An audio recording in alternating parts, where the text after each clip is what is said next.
kumpulan tersebut. Oleh sebab itu tuan-tuan, kadang-kadang makna takwa ni mudah. Kata ulama, takwa ni adalah menjalankan segala perintah Allah dan meninggalkan segala larangan Allah. Mudah. Itu segala mula. Tapi kata Imam Ali karamallahu wajhah, katanya bahawa kalau kita dikatakan seorang yang bertakwa adalah dia kena ada rasa khauf minallah, kena ada rasa takut kepada Allah. Takut daripada apa? Kalau kata takut ni tuan-tuan, tidak bermakna kita takut kepada Allah Subhanahu Wa Taala kalau kita di depan orang. Tetapi kalau kita di belakang orang, kita tidak takut. Ini belum dikatakan sebagai takut. Khauf yang dimaksud di sini adalah sama ada kita melakukan perkara jahat itu di depan orang ataupun di belakang orang, baik secara ramai-ramai ataupun secara bersendirian atau secara terang-terangan ataupun secara sembunyi, kita tetap takut melakukan kemaksiatan kepada Allah Subhanahu Wa Taala. Inilah baru dikatakan dengan khauf. Kemudian melaksanakan apa yang diperintahkan oleh Allah juga termasuk daripada khauf.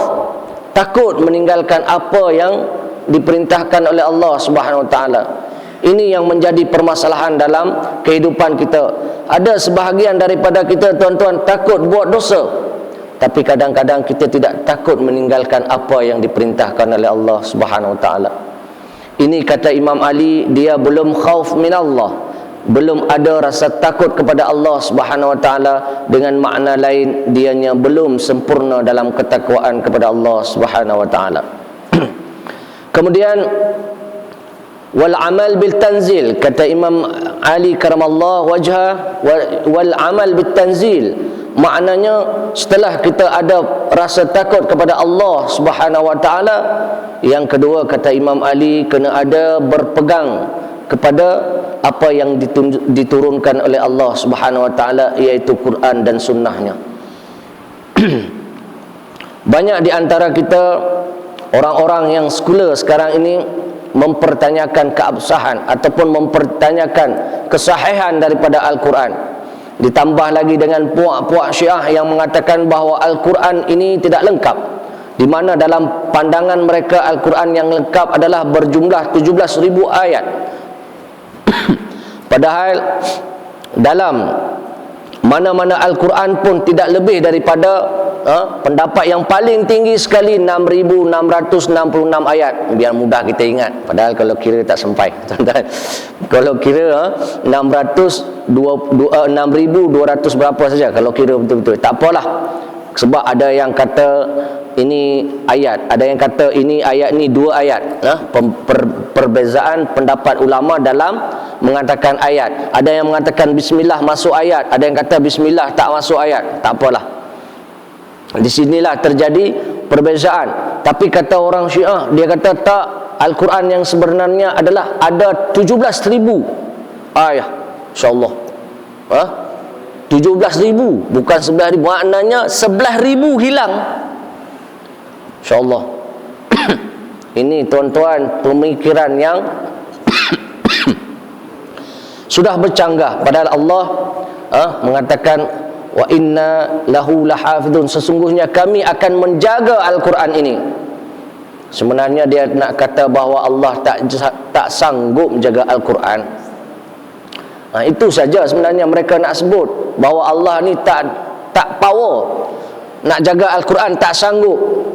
Sebab tu kata sebagian mereka mengatakan, kenapa nama Sayyidina Ali tidak disebutkan di dalam Al-Quran? Sebab mereka kata bahawa kalau seandainya Sayyidina Ali disebut di dalam Al-Quran, maka sungguh akan dihapus oleh Abu Bakar, oleh Uthman, oleh Sayyidina Umar bin Khattab. Mereka akan hafuz Sayyidina Ali. Sebab itu Allah Subhanahu Wa Taala takut meletakkan nama Ali di dalam Al-Quran. Pandangan-pandangan yang mengarut, pandangan-pandangan yang di luar kelaziman. Kalau kata ulama-ulama sekarang, memang tidak ada jalan lagi kita nak kata mereka tak kafir. Nak cari, sebenarnya kita ahli sunnah ni nak cari bagaimana mereka ni jangan kafir. Nak cari, tapi nak kata macam mana? kata Quran tak cukup. Lepas tu kata Allah Subhanahu Wa Taala takut meletakkan nama Ali. Ini tuan-tuan, sekarang banyak pemahaman-pemahaman ini sudah diambil oleh generasi-generasi selanjutnya yang mengatakan bahawa kita tak perlulah ambil hadis. Dia mula tuan-tuan. Tak perlu ambil hadis, kita ambil Quran saja. Quran adalah kalam yang sudah dijaga oleh Allah, tapi hadis ni adalah mungkin boleh jadi dibuat oleh manusia ataupun ditulis salah oleh manusia. Tuan-tuan, Ahmad Ibn Hanbal, dia adalah seorang yang menghafal 1,000,000 hadis. 1,000,000 hadis dia hafal. Tapi yang dituliskan di dalam isnad Ahmad Ibn Hanbal hanya lebih kurang dalam 7,000 hadis. Tu tuan-tuan nak jaga tu, hafal 1,000,000 hadis. Kalau saya hafal 1,000,000, 1 juta saya tulis, biar letih orang beli. Kira macam tu lah kalau nak buat bisnes. Hafal 1,000,000 tuan-tuan. Tapi Ahmad Ibn Hanbal berani menulis dalam isnad Ahmad Ibn Hanbal hanya lebih kurang dalam 7,000 hadis. Itu punya jaga tuan-tuan. Tapi datang puak-puak ni dia kata tak betul, hadis ni banyak tak betul. Sahih Bukhari pun dia pertikai dah sekarang. Masya Allah. Tuan-tuan yang dirahmati oleh Allah Subhanahu Wa Taala, sebab itu kata Imam Ali, seseorang yang dikatakan ada takwa adalah dia ada khauf min Allah wal amal bitanzil, kena ada mengamalkan apa yang diturunkan oleh Allah Subhanahu Wa Taala, iaitu kitab dan sunnahnya. Baik, kemudian yang selanjutnya adalah wasyukru ala qalil. Ini pun di antara ciri yang dikatakan Imam Ali sebagai orang yang bertakwa kepada Allah Subhanahu Wa Taala, bersyukur atas apa yang diberikan sedikit oleh Allah Subhanahu Wa Taala. Kalau beli banyak, kalau diberi banyak, lagilah kita kena syukur. La in syakartum la azidannakum wa la in kafartum inna adzabi lasyadid. Ini tuan-tuan, kata Imam Ali, kena juga kita bersyukur. Rasa syukur ni tuan-tuan, kadang-kadang kita kalau kata syukur ni, kalau dapat nikmat lah, dapat saja harta, dapat saja benda, dapat saja jawatan, dapat saja rumah, dapat saja beli kereta, buat tasyukuran. Dapat pergi haji, buat syukuran. Tapi jarang kita diselamatkan oleh Allah dari satu musibah. Kita sakit kencing manis, tapi mungkin Allah dah selamatkan kita dari berbagai kencing lain, berbagai penyakit lain. Kencing manis, mungkin Allah dah selamatkan kita dari berbagai yang lain. Ada kena empedu dia lah, apa dia, Allah dah selamatkan. Mungkin kita lain, Allah bagi satu je kencing manis. Kita punya kata, Allah, awak saya kena kencing manis, orang lain tak kena.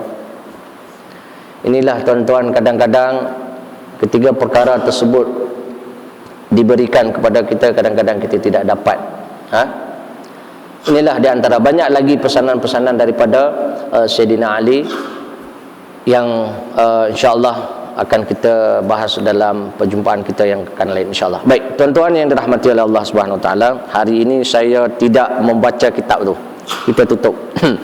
Sebab kenapa? Ayat yang saya bacakan tadi adalah kena mengena dengan Ramadan. Maka oleh kerana itu, pada perjumpaan kita kali ini, kita akan membahas tentang hukum hakam yang ada di dalam bulan Ramadan, ataupun apa saja yang ada kena mengena dengan bulan Ramadan. Baik, ayat yang kita bacakan tadi inilah dalil kepada wajibnya puasa. Ya ayyuhalladzina amanu kutiba alaikumusiyam kama kutiba alal ladzina min qablikum la'allakum tattaqun. Baik. Maknanya di sini Allah Subhanahu Wa Taala menyuruh, memerintahkan. Kalau kata kutiba, ditetapkan, ataupun kataba itu artinya menulis, tapi di sini adalah diwajibkan. Maknanya diwajibkan kepada kita untuk berpuasa sebagaimana kaum-kaum sebelumnya berpuasa. Baik, tuan-tuan yang dirahmati oleh Allah Subhanahu Wa Taala, kaum sebelum Nabi Muhammad sallallahu alaihi wasallam juga ada diwajibkan berpuasa, sama ada 3 kali dalam sebulan, 13, 14, 15. Ada juga yang selang sehari. Inilah puasa-puasa yang diwajibkan ataupun yang telah dilaksanakan oleh kaum-kaum ataupun umat-umat sebelum Nabi kita Muhammad sallallahu alaihi wasallam. Baik. Dalil yang pertama ayat 183, kemudian dalil yang kedua adalah 184, kemudian dalil yang ketiga adalah 185. Ini semua kena mengena dengan masalah puasa. Baik. Kemudian dalil daripada hadis bunyal Islam ala khamsah, di akhir dia wa shaumir Ramadan, asyhadu an la ilaha illallah wa anna muhammadar rasulullah, terus ila akhir hadis wa shaumir Ramadan. Di sini ada rukun Islam, iaitu ada 5 yang di dalam tersebut ada disebutkan berpuasa bulan Ramadan. Baik. Kemudian ijma' ulama seluruh dunia mengatakan bahawa puasa ini adalah wajib. Kemudian barang siapa yang mengingkari kewajiban puasa tersebut, maka dia kafir. Tak puasa, tak kafir lagi. Mengingkari wajib puasa, kafir. Dia kata, saya memang tak ada puasa-puasa ni, tak ada macam. Puasa ni yang bampa je lah, saya tak ada. Itu kalimat tersebut, maka kufurlah dia. Walaupun dia beriman dengan yang lain, melaksanakan perkara lain, mengingkari perintah puasa, maka dia dikira kafir. Baik. Makna daripada bahasa, kalau bahasa puasa ini adalah menahan diri, menahan diri.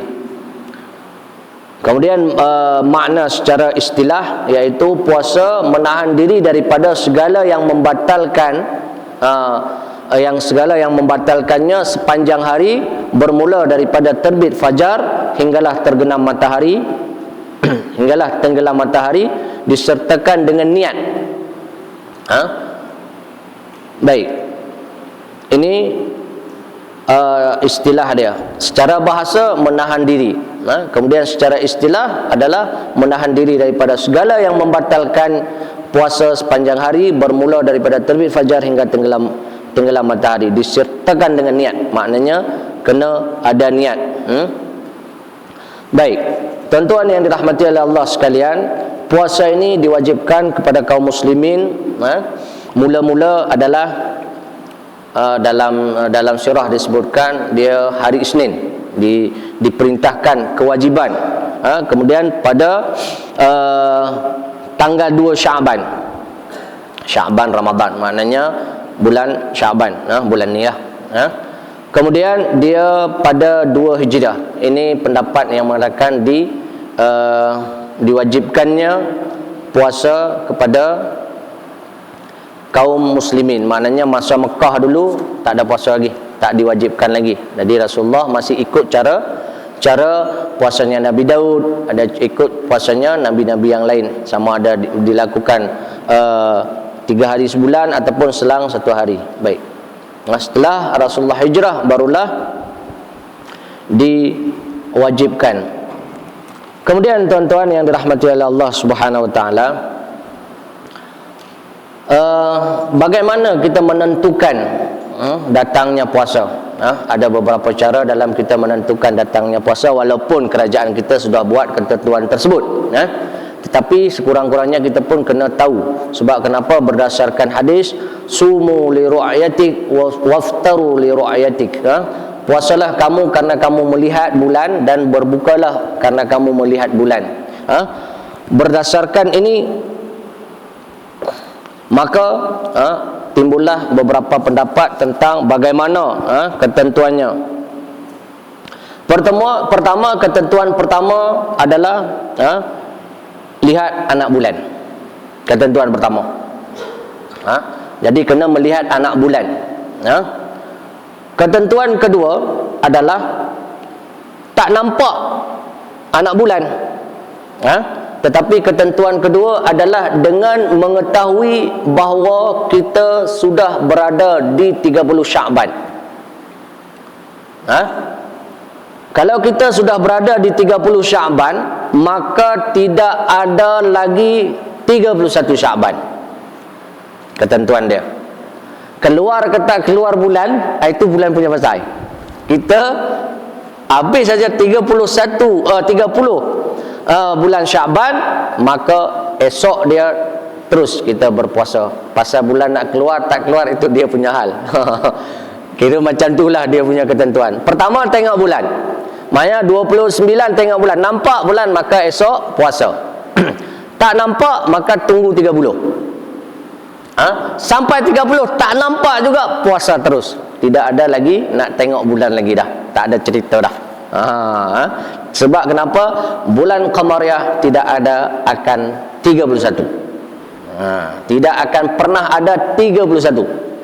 Sama juga nanti dengan kita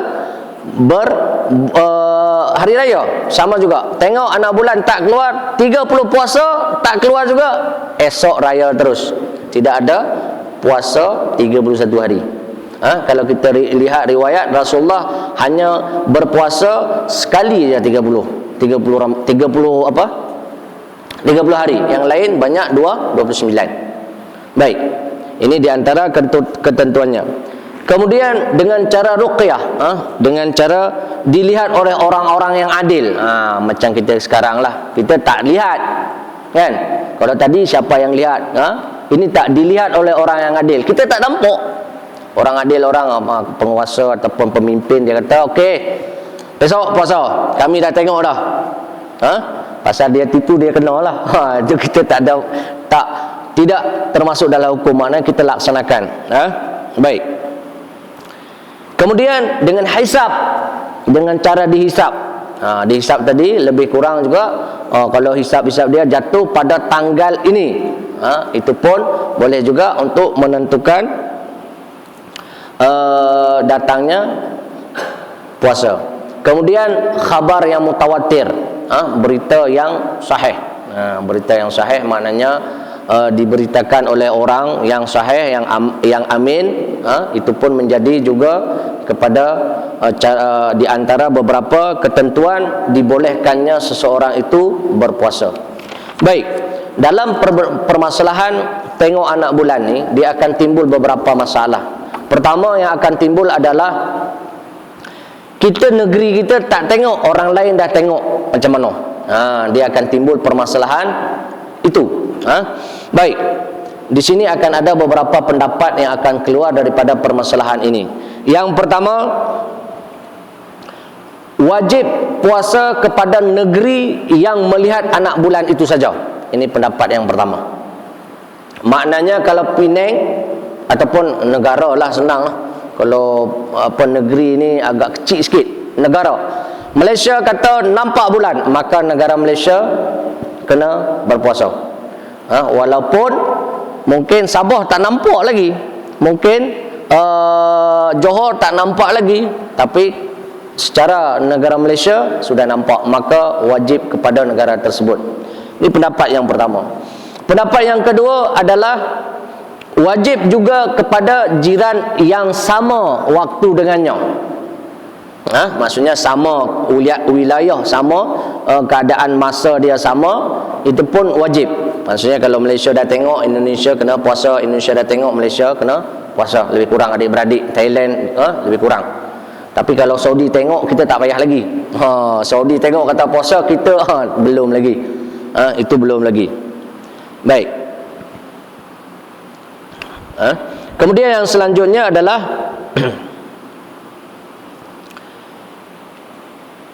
pendapat yang ketiga adalah wajib kepada negeri-negeri yang berdekatan. Bagaimana nak kira negeri tersebut? Ada pendapat yang mengatakan jamak kasar itu dikira masih dalam negeri tersebut. Itu ada yang pendapat demikian. Bagaimana kita nak kira ni bahawa negeri ini masuk dalam kawasan negeri tersebut? Maka dia akan dikira, ada yang pendapat yang pertama, masafah musafir, maksudnya 90 kilo lebih lah, kira 100 lah, lebih kurang senang nak kira 100 kilo, maka ini masih masuk kepada kawasan tersebut. Kemudian perbezaan di sini juga kena lihat juga, adakah bahawa negeri tersebut berbeza dia punya hawa. Contohlah Mesir ada sejuk, ada musim panas, ada musim semi, ada musim sejuk, ada musim bunga, ada 4 musim lah lebih kurang.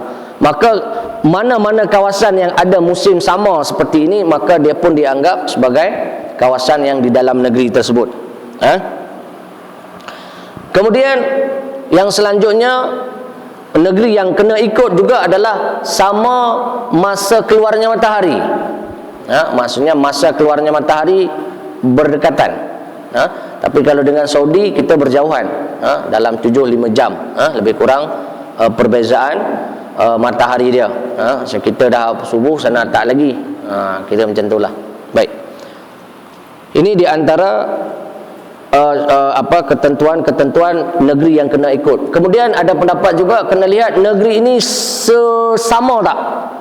Kalau dia kira dataran dia sama, ketinggian dia daripada laut sama, maka dia pun kena ikut. Tapi kalau negeri ini ketinggian dia tak sama, contoh ini 3,000 daripada paras laut, kalau ini cuman 400 dari paras laut, maka dia tidak perlu ikut kepada negeri tersebut. Baik, yang ini bukan kerja kita, tapi kita nak tahu sajalah. Maknanya cara mereka nak menentukan ketentuan masuk bulan Ramadan. Baik. Kemudian tuan-tuan yang dirahmati oleh Allah Subhanahu wa taala, selanjutnya adalah pembagian puasa. Pembagian puasa adalah yang pertama ada disebut dengan puasa wajib. Kemudian ada puasa sunat.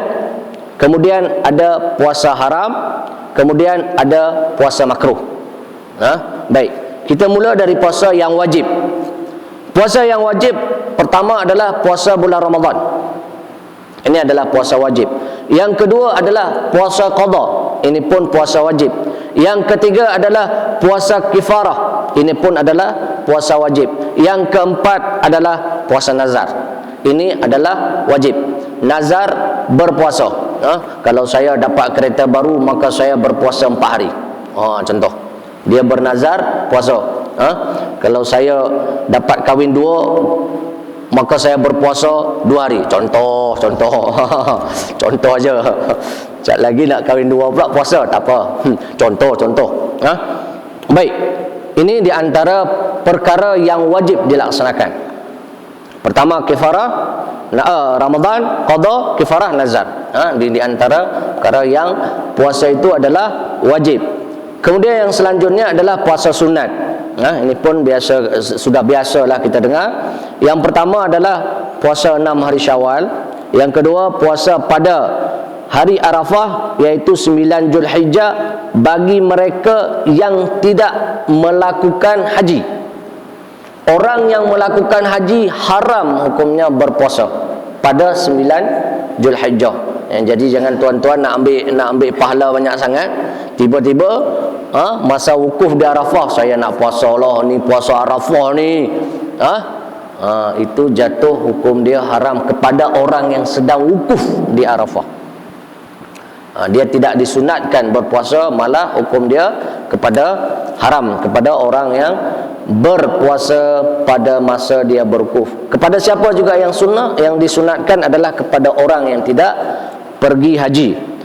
Kemudian puasa pada hari Ashura, iaitu pada 10 Muharram. Ini yang sunnah. Ada yang kata kena tambah, sama ada kita tambah 11 ataupun kita buat di 9, 10 ataupun 10, 11.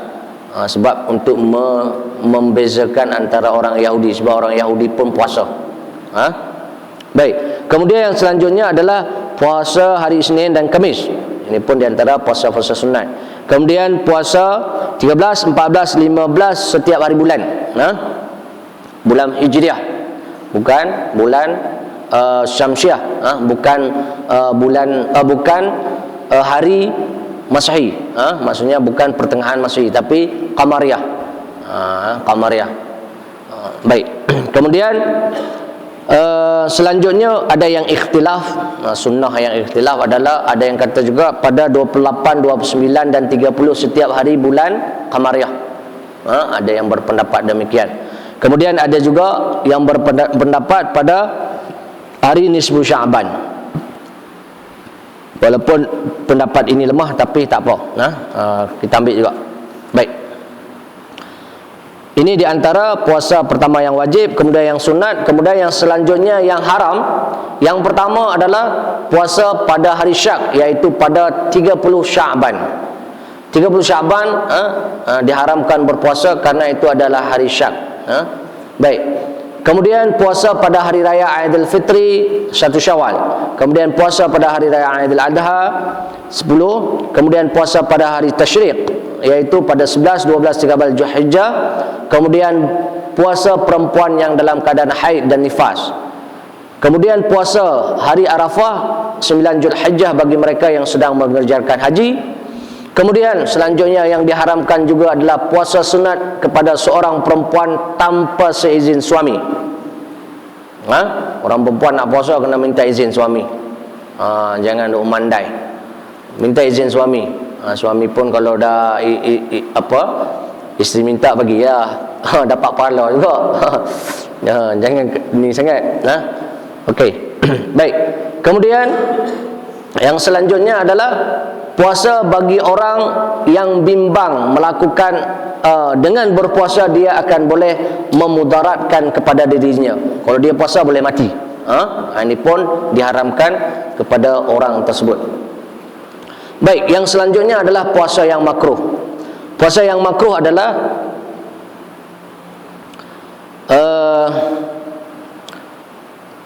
puasa pada hari Jumaat. Kita puasa hari Jumaat saja.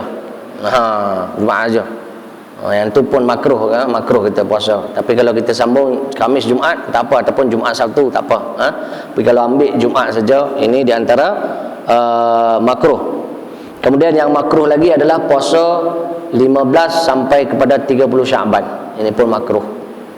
Jadi bagi orang yang nak puasa sunat tidak digalakkan. Start daripada sekarang ni tak digalakkan dah lah untuk puasa sunnah.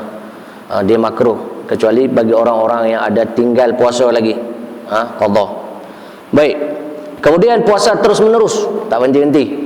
3 bulan puasa terus.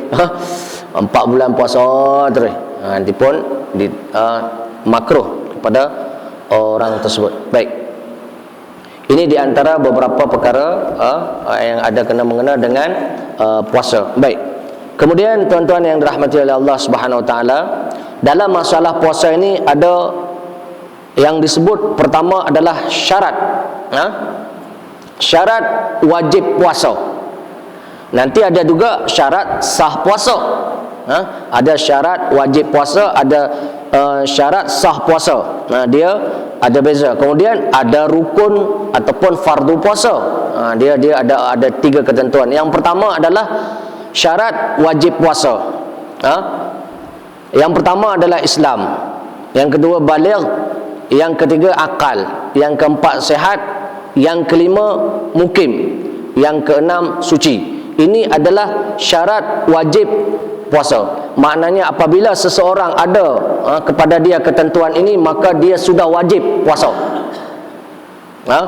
Islam ada tapi tak balik, maka tak wajib lagi. Islam ada, balik ada, akal tak ada, kilo itu pun tak wajib lagi. Tambah Islam ada, balik ada, akal ada, tapi tak sihat, ini pun belum lagi wajib puasa kepada dia. Islam ada, balik ada, akal ada, sihat ada, tapi tak mukim, musafir, ini pun tidak diwajibkan kepada dia. Kalau dia nak puasa tak apa, musafir, sebab tu boleh buka puasa. Okey, dah ada Islam, balik, akal, sihat, mukim, tak suci pula. Itu orang lelaki tak ada.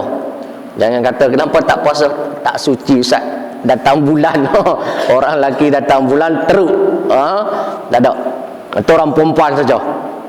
Ini syarat wajib puasa. Sekarang syarat sah puasa. Baik. Maknanya tadi diwajibkan kepada siapa puasa itu? Pertanyaan dia macam itulah. Kalau sekarang syarat sah puasa.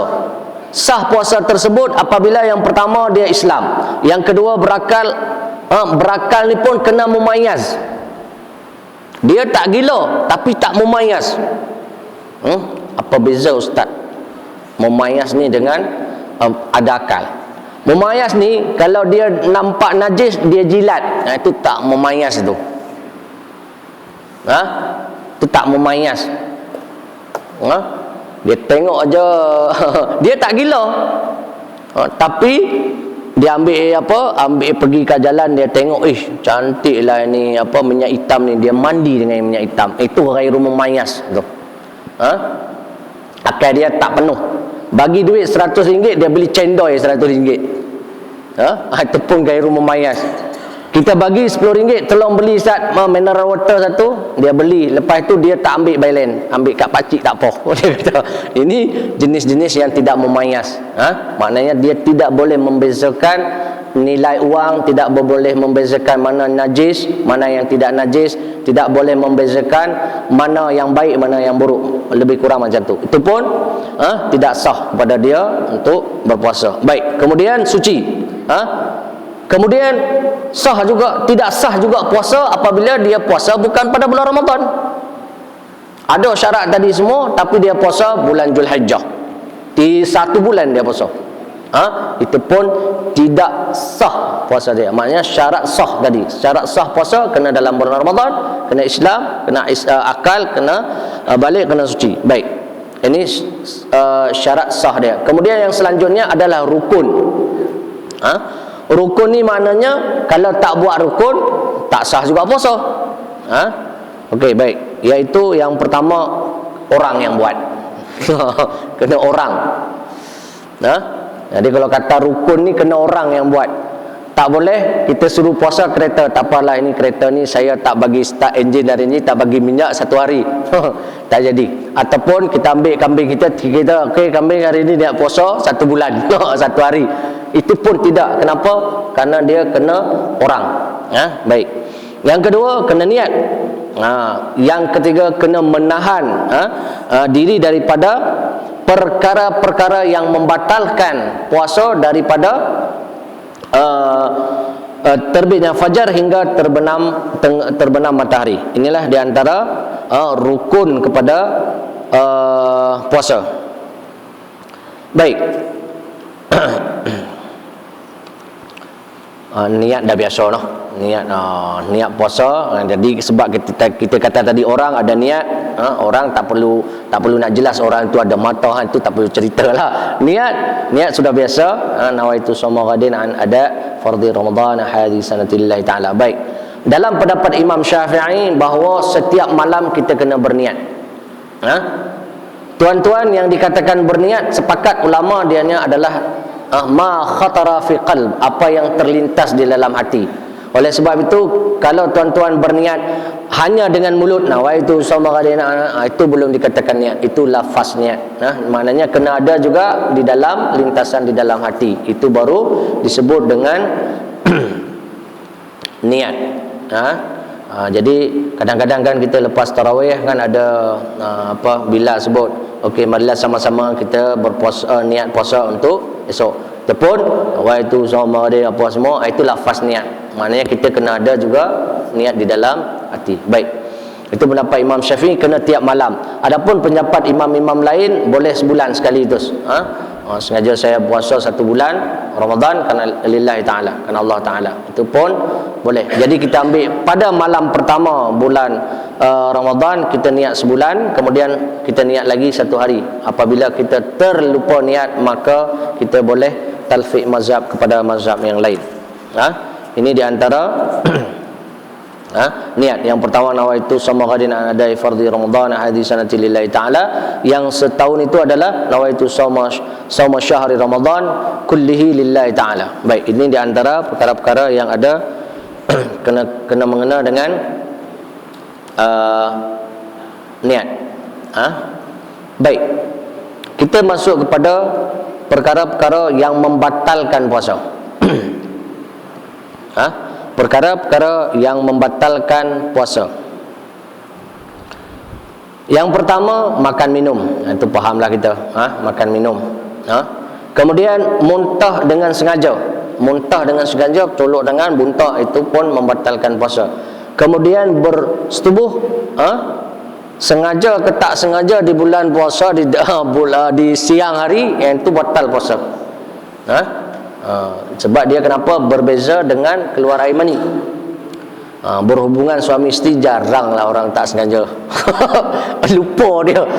Lupa tak lupa pun dia tetap batal. Hubungan suami isteri maka batal. Baik. Nanti masalah kifarah di sini akan ada perbezaan pendapat. Ada yang kata suami saja. Ada yang kata suami isteri. Ada yang kata suami kena kalau isteri tak mau. Kalau isteri mau, dua-dua kena. Ini pendapat banyak Allah. Yang tu kita tak bincang di sini. Nanti kalau kena tu buka kitab balik. Sebab itu pendapat. Yang pasti laki tak boleh lari lah. Yang ada peluang untuk tidak buat kafarat tu perempuan. Kalau orang laki tak ada cerita. Sama ada orang perempuan yang ajak ke, orang laki yang nak ke, lupa ke, orang laki kena. Tapi kalau orang perempuan dia ada pendapat. Tapi pendapat tersebut ada yang kata kalau dia tidak nak di suami nak tapi dia tak nak, dia tak kena, ada pendapat. Baik, yang tu kita tak cerita di sini. Yang pasti yang laki kena. Baik. Kemudian keluar air mani dengan sengaja. Makna sengaja di sini adalah mengkhayal-khayal untuk keluar air mani, itu pun sengaja. Ataupun melaksanakan dengan tangan dan sebagainya, itu pun sengaja. Tapi kalau tidur siang hari tiba-tiba bermimpi, ini tidak sengaja, maka dia tidak membatalkan kepada puasa. Baik, yang selanjutnya yang membatalkan puasa adalah keluarnya haid, darah haid dan nifas bagi orang perempuan. Kemudian hilang akal gila. Puasa pagi cantik lagi, pukul 2 dia mula buat haid dah. Buka baju, buka seluar, lari tak pakai baju. Gila lah tu. Itu batal puasa dia.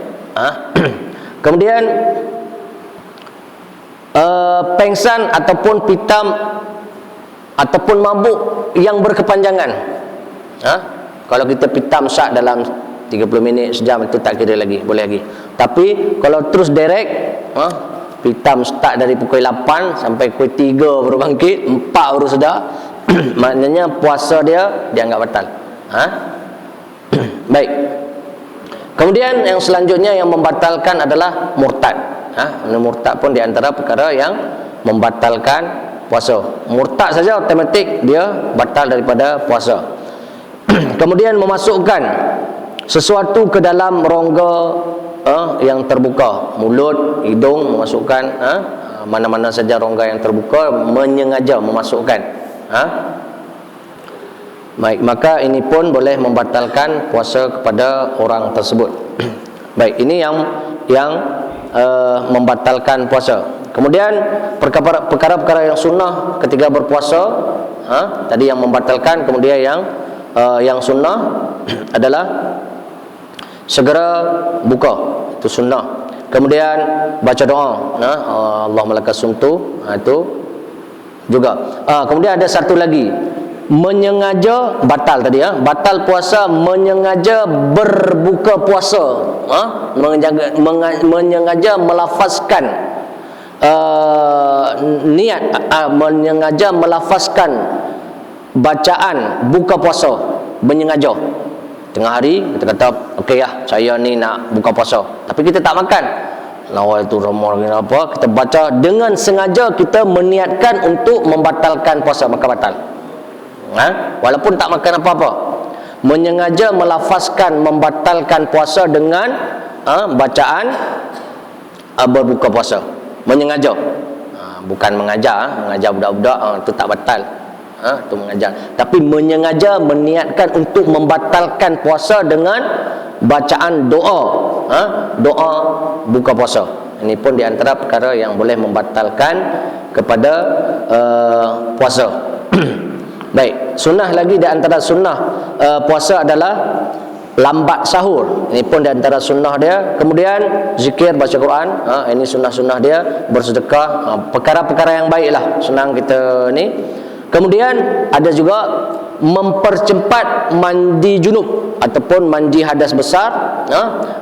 Mungkin seseorang ni ada berhadas besar di malam hari, jangan tunggu azan. Sebelum azan tu mandi terus.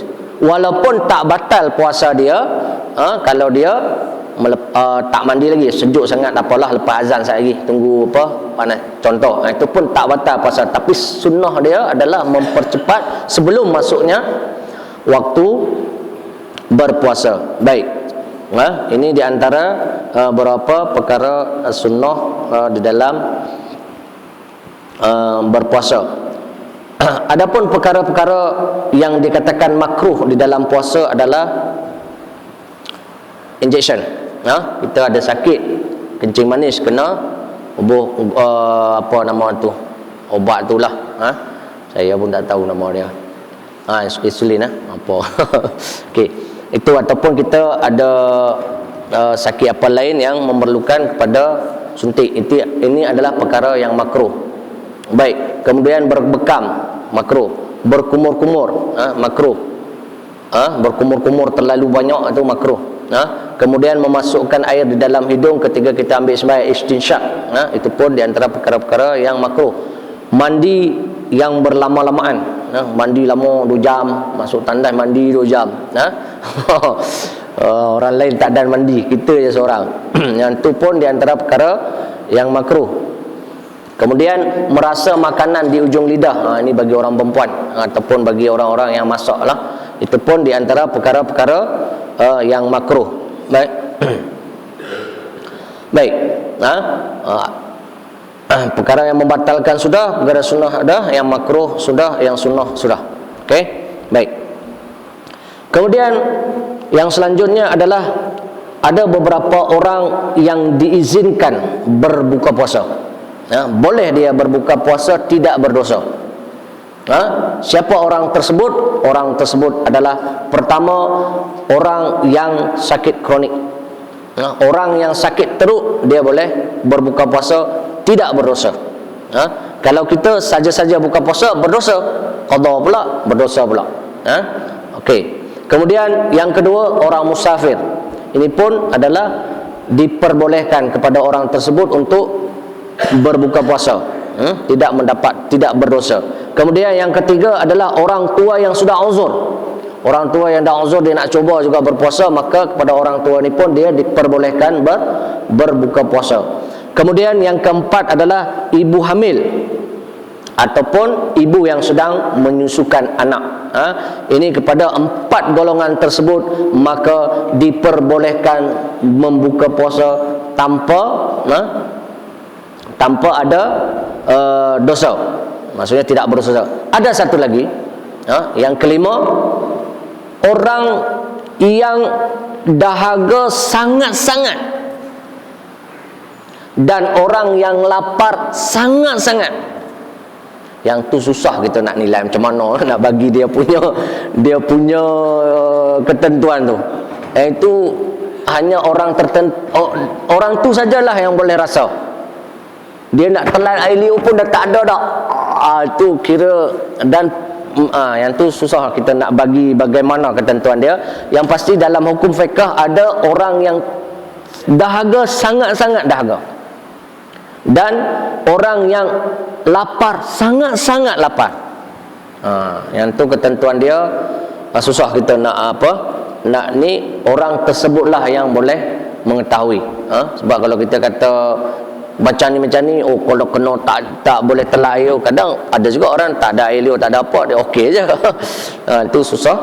Kita kata tak makan sahur, ada juga orang tak makan sahur, tahan puasa, tak ada masalah. Kata pekerja keras yang dia, ada juga pekerja angkat batu dia biasa aja puasa. Yang tu hanya orang tersebutlah yang boleh menentukan. Nak tipu Allah, dia adalah dengan Allah Subhanahu Wa Taala. Tapi ada ketentuan dia. Baik. Ini diantara mereka ataupun orang-orang yang diperbolehkan untuk meninggalkan puasa. Baik. Yang selanjutnya adalah permasalahan qada puasa.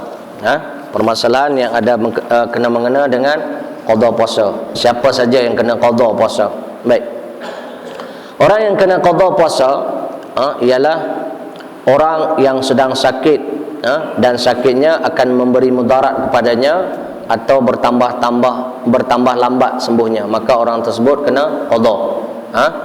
Sebab kenapa? Nanti dia ada qada dengan fidyah. Ada qada saja, ada qada dengan fidyah, ada fidyah saja. Sebab tu kita kena membahas tentang permasalahan mana yang qada saja. Kemudian yang kedua adalah orang yang meninggalkan puasa sewaktu bermusafir. Orang musafir tinggal puasa, maka dia qada saja. Dia musafir pergi KL, tak larat dia pun puasa, ataupun sama ada larat tak larat tetap pulang, maknanya dia boleh membuka puasa. Kepada orang tersebut adalah qada saja.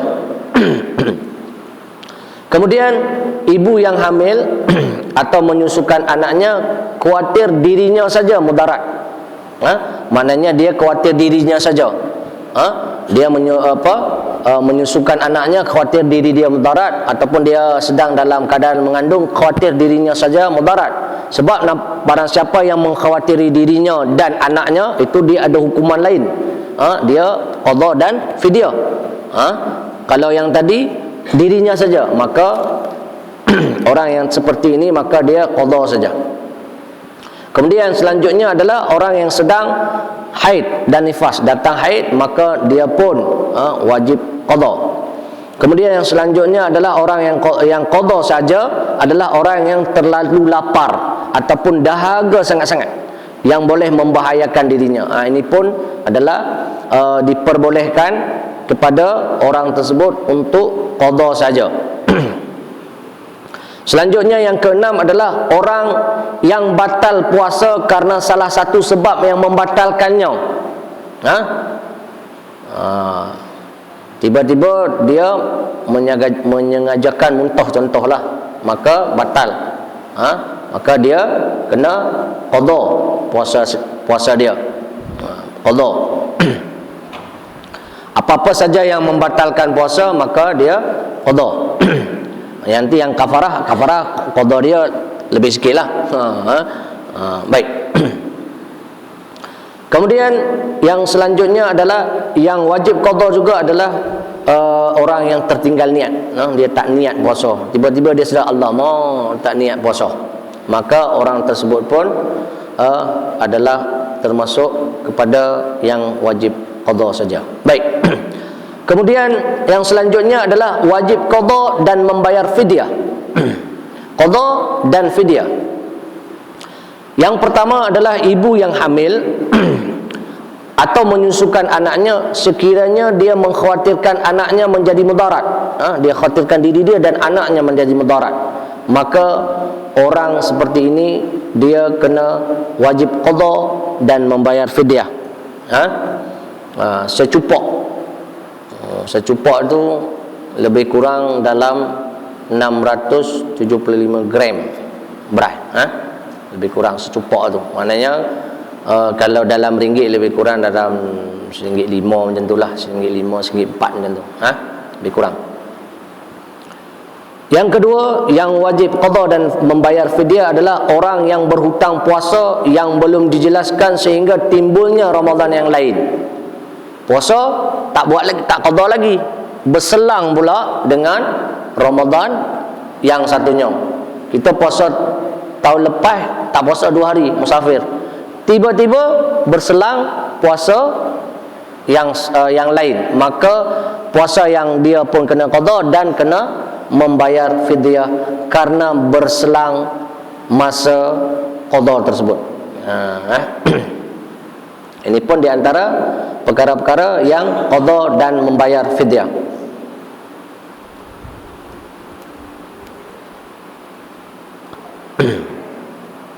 Baik. Fidyah tersebut diberikan kepada fakir dan miskin. Ini kita kena faham bahawa dia diberikan kepada fakir dan miskin.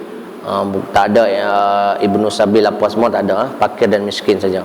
Jadi jangan ada bagi kat Ibnu Sabil, tak ada bagi kat kat amil. Itu tak ada, kena mengena dengan amil di situ. Baik. Kemudian yang selanjutnya tidak wajib qada tetapi fidyah saja. Tadi qada dan qada saja, kemudian qada dan fidyah. Kemudian yang selanjutnya adalah fidyah saja. Dia tidak ada qada. ini adalah kepada orang yang sakit, yang tidak berdaya berpuasa, dan harapan untuk sembuh dia tu memang tak ada. Dekat 8 tahun sakit aja. Tunggu bila nak Allah ambil dia. Ini kepada orang tersebut, maka dia tidak ada puasa dah, tidak ada qada dah, dia fidyah saja. Kemudian yang selanjutnya adalah orang yang sudah uzur. Orang tua 70, 80, 90 tahun memang dia tak larat, tak boleh berpuasa, maka kepada orang tersebut maka dia hanya membayar fidyah saja. Baik. Yang selanjutnya adalah yang wajib fidyah saja adalah orang yang meninggal dunia, kemudian ada qada yang belum dilaksanakan, dia meninggal dunia. Ini pendapat ada yang mengatakan dia fidyah saja, tapi ada yang pendapat juga menyatakan dia keluarga dia kena buat. Baik, ini karena dua pendapat, di sini kita masukkan kepada fidyah saja. Walaupun ada pendapat mengatakan dia kena saudara mara dia ataupun ahli waris dia yang kena buat. Baik. Kemudian selanjutnya adalah tidak wajib qada dan tidak wajib fidyah. Kepada siapa? Yang pertama, kepada waris bagi orang sakit atau musafir yang meninggal dunia sebelum mengqada puasanya. Orang musafir 1 hari, balik musafir meninggal, tak dan dia qada, maka kepada orang tersebut tidak dikenakan fidyah dan juga tidak diwajibkan qada. Kemudian kanak-kanak tak dan balik lagi, itu pun dia tidak ada qada dan tidak ada fidyah.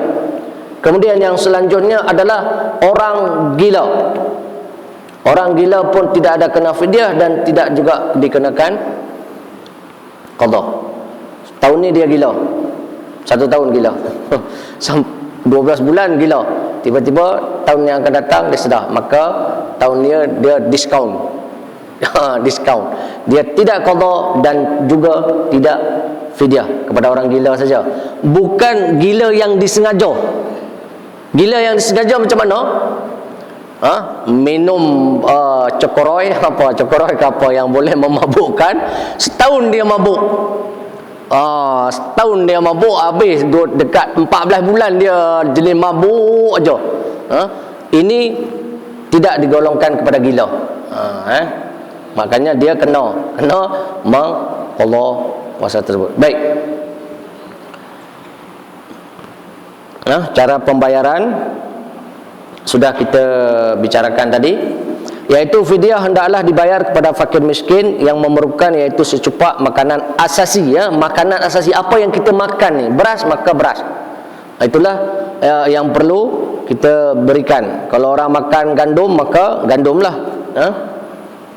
Baik. Kemudian dia kena dibayar fidyah per hari yang ditinggalkan. 1 hari maka 1 hari fidyah dia. Bagi yang kena fidyah lah, bagi yang kena fidyah, maka per hari. Sebab kenapa? Pernah Anas bin Malik, salah satu daripada sahabat Rasulullah sallallahu alaihi wasallam yang umur dia panjang. Anas bin Malik ini, kalau dalam sirah disebutkan dia umur dia melebihi 90 tahun.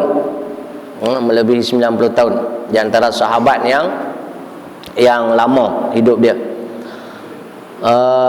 Anas bin Malik ini, dia masa tua dia tidak sanggup berpuasa, maka dia bayar fidyah 30 hari. Dia bayar 30 hari. Ini yang terjadi kepada Anas bin Malik. Baik. Ini tuan-tuan, di antara perkara-perkara yang ada kena-mengena dengan puasa. Kemudian kafarah, orang yang melakukan kesilapan di bulan Ramadan, suami isteri. Kafarah dia adalah, yang pertama adalah memerdekakan hamba, sama ada laki ataupun perempuan. Yang tu dah tak ada dah. Yang tu dah lepas itu. Yang kedua, berpuasa 2 bulan berturut-turut. Selang sehari ulang balik. Berturut-turut. Selang sehari ulang balik. Baik. Kemudian yang ketiga adalah memberikan makan fakir miskin 60 orang. Ini di antara pendapat. Kemudian dalam permasalahan ini ada sebagian ulama berpendapat boleh pilih, tak perlu ikut kepada urutan.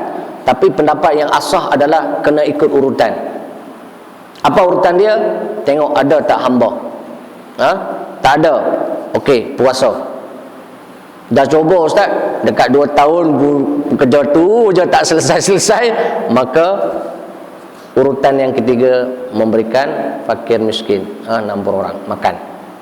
Ini urutan. Ini yang asah, yang paling diterima di dalam pendapat kepada seseorang yang terkena dengan kewajipan kafarah. Baik, tuan-tuan yang dirahmati oleh Allah Subhanahu Wa Taala, mungkin ini saja yang dapat kita bahas pada malam hari ini. Semoga kita menjadi puasa seperti yang mana Imam Ghazali pernah menyebutkan bahawa puasa ini Imam Ghazali membagi kepada 3 bahagian.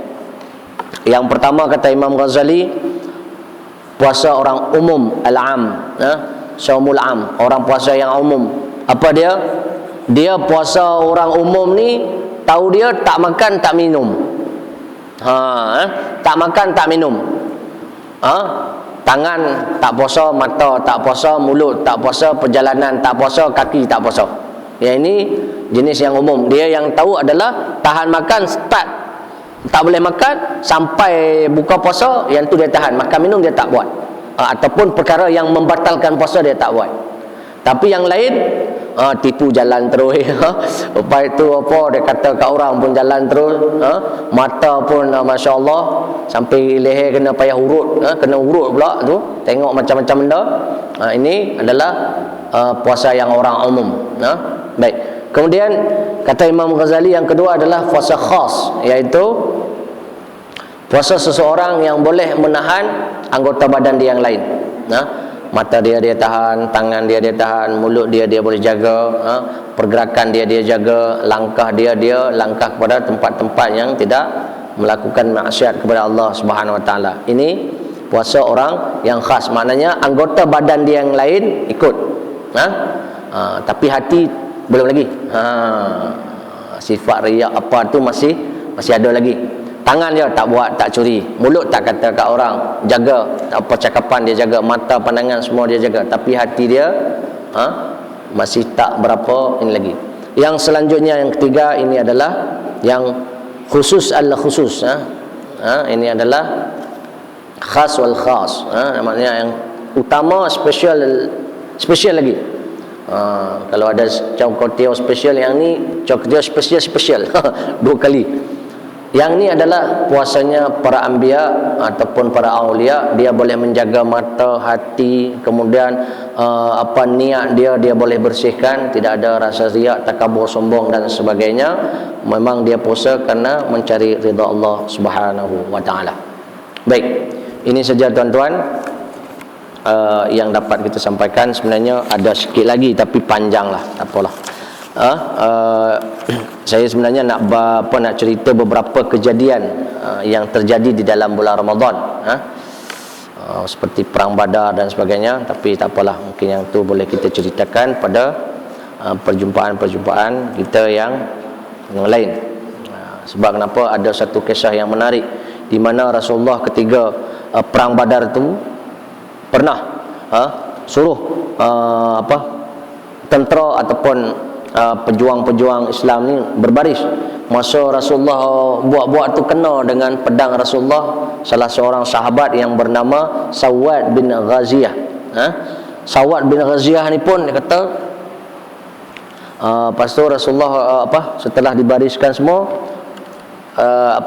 Sawad bin Ghaziyah ni kata, wahai Rasulullah, saya ada satu perkara saya nak tuntut. Apa dia? Masa Rasulullah tadi duduk ni saya terkena pedang. Masa Rasulullah suruh berbaris, masa nak perang Badar dalam bulan Ramadan. Apa? Saya kena sikit, tergores sikit dengan pedang Rasulullah. Lepas tu saya nak balas. Apa lagi? Rasulullah kata, oh kalau macam tu tak apa. Rasulullah bagi pedang Rasulullah. Kemudian Sawad bin Ghaziyah ni kata, saya kena tak pakai baju. Macam mana Rasulullah pakai baju? Buka baju lah. Rasulullah pun buka baju. Sahabat yang lain, Masya Allah, dah geram ni apa ni, kita nak berperang ke nak apa ni, nak cari keadilan. Ternyata Sawad bin Ghaziyah ni adalah seorang sahabat yang cerdik. Dia nak ambil keberkatan sebelum dia nak perang. Kemudian Rasulullah buka baju, dia pun peluk dan dia ambil keberkatan daripada baginda Rasulullah sallallahu alaihi wasallam.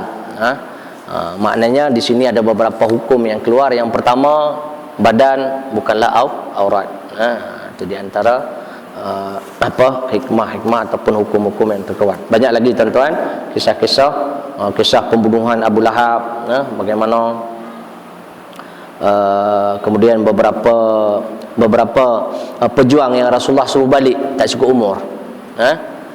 Kemudian bagaimana Abu Lahab boleh mati di tangan dua pemuda. Yang tu cerita boleh kita cerita pada perjumpaan kita yang lain, insya-Allah. Baik, tuan-tuan, ini saja yang dapat saya sampaikan. Kalau sebelum kita akhiri, kalau ada pertanyaan, insya-Allah kita jawab. Saya akan cuba jawab semampu saya, insya-Allah. Kalau ada.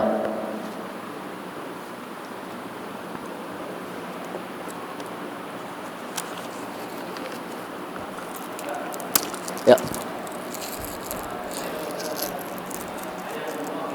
Ya.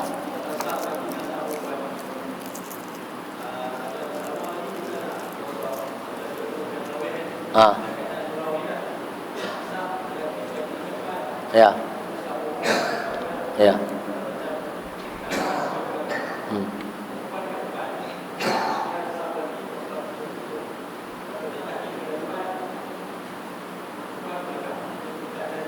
Ya.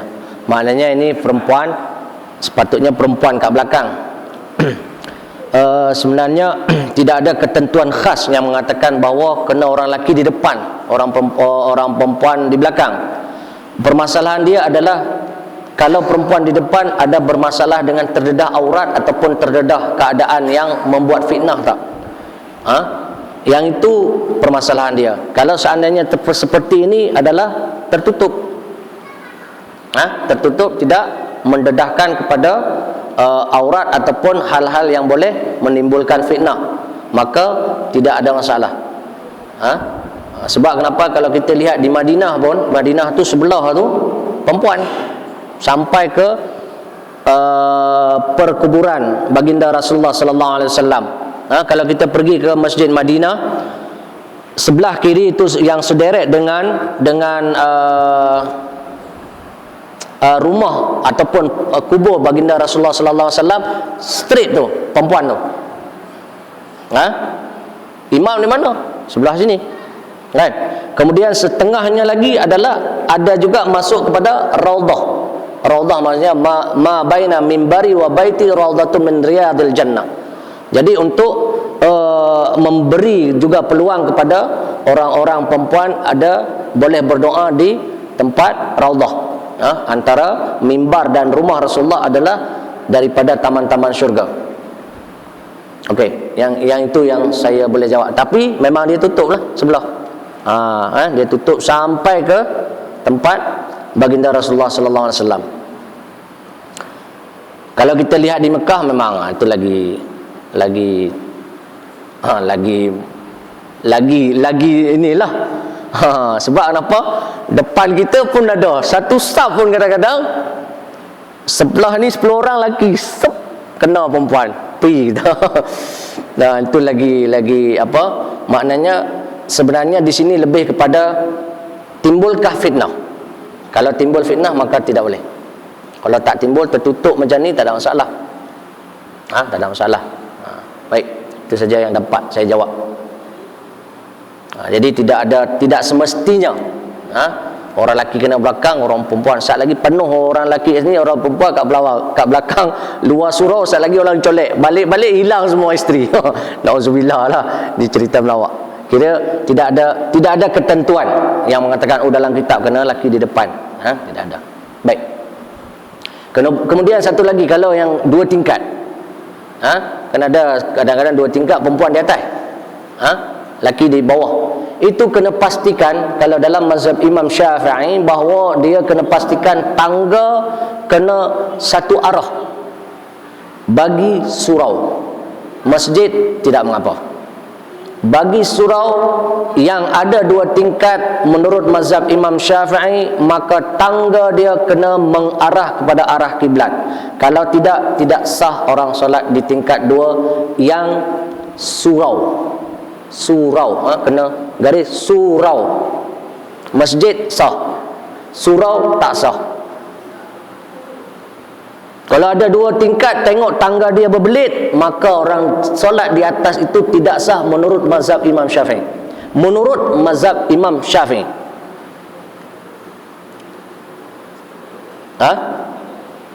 Tangga dia kena straight dari ada satu tangga yang mengarah turun dengan straight.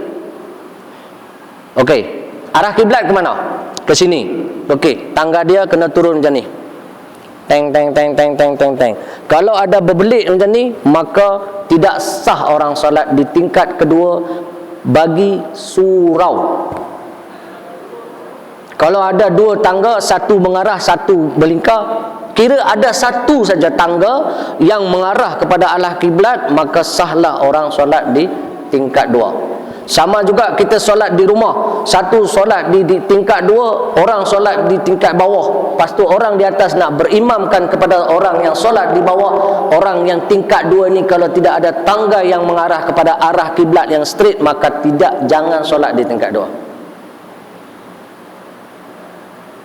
Pendapat yang lebih ini lagi, kalau tuan-tuan solat di atas bukit, bukit itu tidak boleh kita turun straight kepada imam, maka pun yang di atas pun tak sah. Ini ada pendapat lagi, yang tu dah dalam sangat tu. Tuan-tuan solat di atas padang ke apa kan, tiba-tiba ada bukit. Bukit ni tak boleh kita turun. Tak, bukit dia macam ni.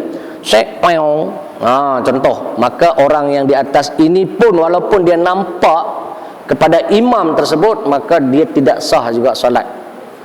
Masjid saja yang sah. Cara dia, surau isytiharkan jadi masjid. Tidak mesti ada Jumaat. Salah kalau kita mengatakan bahawa masjid kena ada Jumaat. Salah. Kalau sudah jadi masjid, jangan tuan-tuan melepak dalam masjid. Yang itu sajalah. Kalau surau, tuan-tuan nak melepak boleh lagi. Sebab nak cerita pasal bisnes hari ini cantik, boleh lagi kalau dalam surau. Tapi kalau dalam masjid, tuan-tuan jangan buat. Jangan duk cerita pasal bisnes dalam masjid. Hari ini ada kontrak 10, macam mana kita nak tembus tender ni, duduk dalam masjid. Tak boleh. Itu tidak ada adab masjid. Kemudian lagi, kalau dalam masjid, kalau kita dah isytiharkan jadi masjid, maka tak boleh orang masuk, tak ada aurat, tak menutup aurat. Jadi ada adab masjid lah. Kita kena jaga ada adab masjid. Okey. Baik. Mazhab lain boleh ya? Saya cerita tadi mazhab Imam Syafi'i. Kalau mazhab Ahmad Ibn Hanbal, dia kata dengar suara boleh. Kalau mazhab lain kita tak cerita ini, saya cerita mazhab Imam Syafi'i. Sama ada tuan-tuan nak cari, kalau ada surau kat kampung macam tu, dia tidak tingkat 2, satu tak mengarah, sama ada buat tangga, terpulanglah nak buat tangga pakai kayu ke apa ke, janji dia ke arah kiblat, ataupun isytiharkan dia jadi masjid. Isytiharkan, okey, orang kampung semua kita isytiharkan ni jadi masjid. Tidak semestinya kena ada Jumaat. Semua di Arab, Mesir mana tidak ada surau, semua masjid. Kecil ke besar ke, 2 orang ke 3 orang, semua dia orang masjid Ar-Rahman, masjid An-Nur, masjid Al-Mujahid, masjid Al-Fatah, masjid, semua masjid. Kita je ada surau. Sebab kenapa? Kalau surau, tuan-tuan nak buat kenduri boleh lagi, nak makan-makan ke apa semua, nak ni melepak sembang-sembang, boleh lagi. Tapi kalau dah masjid, kena jaga adab lah. Kena jaga adab-adab masjid. Baik, ada lagi?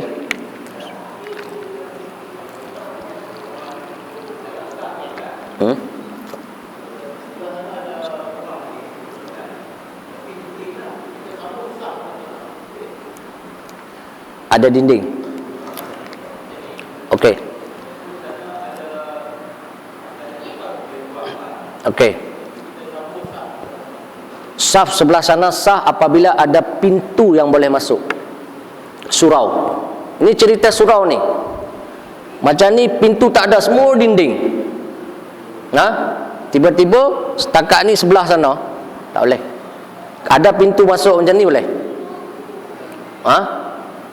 Kemudian syarat dia, pintu tersebut kena dibuka. Masjid tutup tak apa. Sebab tu kalau solat di surau nanti bulan Ramadan, kalau ada yang keluar, pintu buka. Jangan duk kancing.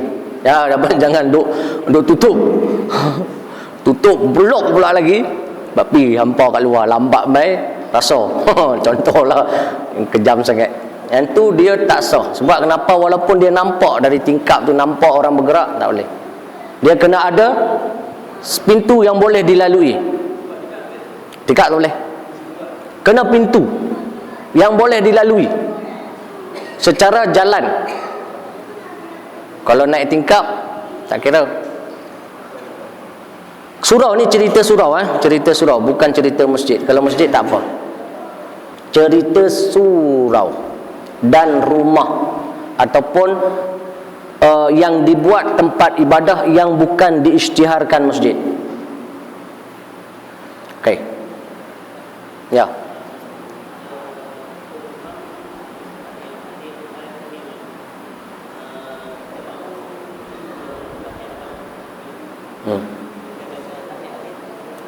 Macam mana? Kita makmum terlambat. Kita saya tak faham Ustaz. Imam sudah tahiyat akhir, tiba-tiba kita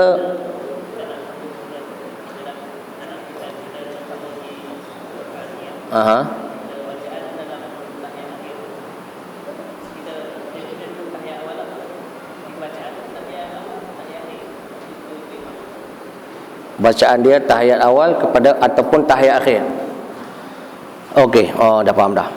Okey, imam sudah sampai kepada rakaat yang ketiga kalau solat maghrib lah cerita. Okey. Kita tadi dapat pada rakaat yang kedua. Pada rakaat yang kedua. Okey. Kemudian imam sampai kepada rakaat yang ketiga.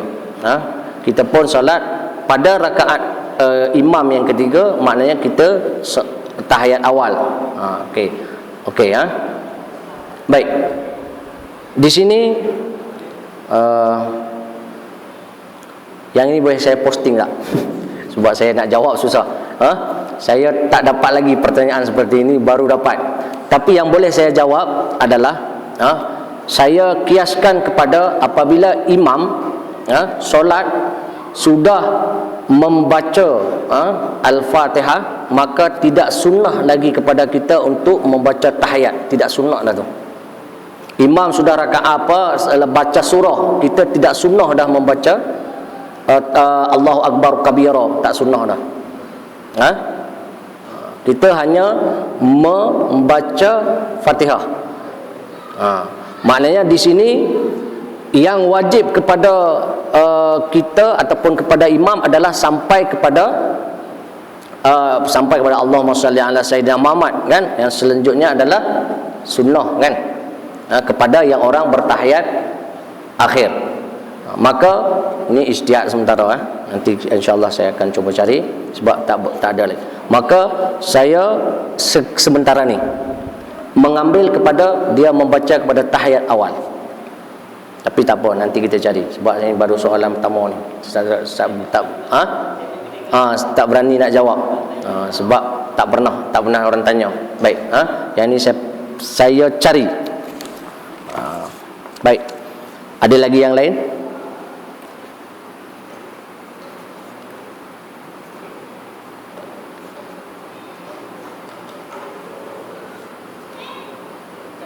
Ya.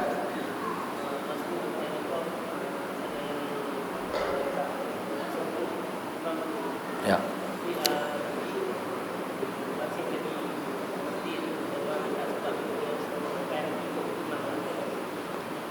Okey. dalam mazhab Imam Syafi'i, orang yang dikatakan dia sah rakaat itu apabila adraka ruku' ma'al imam, dia boleh mendapatkan imam ruku'. Batasan terakhir dia adalah imam ruku', dia sujud, imam bangkit. Ini dia dikira rakaat tersebut ada. Tapi kalau dia Allahu Akbar, dia takbir, lepas tu dia nak ni imam dah berdiri sejajar dengan dia, maka rakaat tersebut tidak dianggap kepada dia. Itu kepada yang masbuk. Baik. Sebab kenapa masbuk ni pun kita bagi lagi. Kalau dalam mazhab Imam Syafi'i dibagi lagi, ada masbuk muafiq, ada yang masbuk tidak muafiq. Masbuk lah. Ada yang muafiq. Muafiq itu apa? Dia takbir bersama dengan imam. Takbir bersama dengan imam semua dari awal. Tiba-tiba dia baca Fatihah, dia tak habis, imam dah rukuk. Dia tak habis lagi baca Fatihah. Imam bangkit, dia pun tak habis lagi baca Fatihah. Imam sujud, maka dia kena rukuk. Sebab kalau bangkit imam daripada sujud, maka dia tidak sah dah rakaat tersebut kepada orang yang muafiq. Tapi kalau orang yang sudah masbuk, maka dia kena rukuk batasan dia. Baik, InsyaAllah ini saja guna. Tuan-tuan, dalam kita berbicara tentang hukum fiqh ni, saya selalu menyebutkan bahawa hukum fiqh ini adalah ad-dalilud dhan. Apa itu dalilud dhan? Dalil yang diijtihadkan atau diistimbatkan hukum daripada dalil-dalil yang tidak begitu pasti. Maknanya ulama mengatakan macam ni, hadis yang sama ulama kata macam ni, bersentuhan, au lamastumun nisa, dalil dia menyentuh perempuan. Kata Imam Syafi'i, menyentuh perempuan adalah kulit. Kata Imam Malik, tak, menyentuh di sini adalah berhubungan suami isteri, baru dikira bersentuh. Maknanya setuh biasa tidak dikira. Itu yang disebut kepada ad-dhan, maknanya penafsiran dalam menentukan kata-kata tersebut. Baik. Yang pasti saya lebih suka kepada mengangkat beberapa keadaan. Ini macam ni. Jadi kita kalau orang buat, sekurang-kurang kita tahu, oh ini dia buat cara ni, oh ini dia buat cara ni, oh ini buat cara ni. Jadi kita jangan terus, oh tak sah sembahyang, kafir kamu. Ada tu jenis macam tu. Ada saya jumpa orang tak angkat tangan. Dia letak tangan dia, lepas tu tak ikut terus. Orang kafir ni sembahyang, tak payah ikut dia. Ya Allah, kita tak tahu lagi. Sebab kenapa? Meletakkan tangan itu adalah sunnah. Tidak lagi membatalkan kepada solat dia. Tak ikut terus, kecuali perkara-perkara yang sudah membatalkan solat dia. Baik, insyaAllah ini saja tuan-tuan yang dapat kita sampaikan. Semoga Allah Subhanahu Wa Taala memberikan kita petunjuknya, dan Allah Subhanahu Wa Taala memberikan kita yang terbaik. InsyaAllah kita akan berjumpa dalam bulan Ramadan. Tapi mungkin tak ada tazkirah lah, tak ada baca kitab lah, tazkirah Ramadan insyaAllah. Sebelumnya marilah sama-sama kita berdoa kepada Allah Subhanahu Wa Taala. A'udzubillahi minasyaitonirrajim. Bismillahirrahmanirrahim. Alhamdulillahi rabbil alamin, wassalatu wassalamu ala asyrafil anbiya'i wal mursalin wa ala alihi washabihi ajmain. Allahumma ighfir lana dhunubana wa liwalidayna warhamhuma kama rabbayana shaghira, wa li jaddatina wa li ustadina wa li muallimina wa li jami'il muslimina wal muslimat wal mu'minina wal mu'minat al ahya'i minhum wal amwat, innaka ala kulli syai'in qadir. Rabbana zalamna anfusana wa illam taghfir lana wa tarhamna lanakunanna minal khasirin. Allahumma faqqihna fid din wa 'allimni ta'wil bi rahmatika ya arhamar rahimin. Rabbana atina fid dunya hasanah wa fil akhirati hasanah wa qina adzabannar. Walhamdulillahi rabbil alamin. Akhirul kalam, billahi taufiq wal hidayah. Assalamualaikum warahmatullahi wabarakatuh. Selamat menyambut bulan Ramadan.